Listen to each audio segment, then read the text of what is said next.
Hi guys, எல்லாரும் எப்படி இருக்கீங்க? எலெக்ஷன் முடிஞ்ச ஒரு நாள் கழிச்சு 3 பேர் பேசிட்டு இருந்தாங்க. என்னடா விஜய் நம்மளை இப்படி புலம்பு விட்டானே, மே 4 வரைக்கும் நிம்மதியில் தூக்கம் இல்லைன்னு பேசிட்டு இருந்தாங்க. இப்போ ரிசல்ட் வந்துருச்சு. அவர் எப்படி இருக்காருன்னு எனக்கு தெரியல, ஆனால் நல்லா இருக்கணும்னு நான் சின்சியராக நான் வேண்டிக்கிறேன். நிறைய பேர் டெபாசிட் கூட அடிக்காதுன்னு சொன்னவங்க மத்தியில் இந்த டிவிக்கு வந்து 100+ பிளேசஸ் ஆக்கியூபை பண்ணி ஜெயிச்சது செம்ம மாஸ். மெயின் நம்ம விஜய். எனக்கு லிட்ரலி சர்க்கார் படம் பார்த்த மாதிரி ஒரு ஃபீலுங்க. நான் கூட நினச்சேன், என்னடா ரீல்ஸ்லையும் படத்தில் வர மாதிரியெல்லாம் ஜெயிக்க முடியாது அப்படின்னு தான் நான் நினச்சேன்.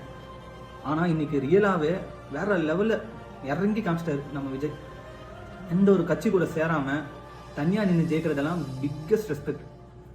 50 வருஷமாக இருக்கிற கட்சியை சேலஞ்ச் பண்ணி வின் பண்ணுறதெல்லாம் சின்ன மேட்ரு இல்லைங்க, பெரிய பெரிய விஷயம். இதெல்லாம் இந்த 5 இயர்ஸ் அவர் நல்லது செஞ்சால் ரொம்ப சந்தோஷம்.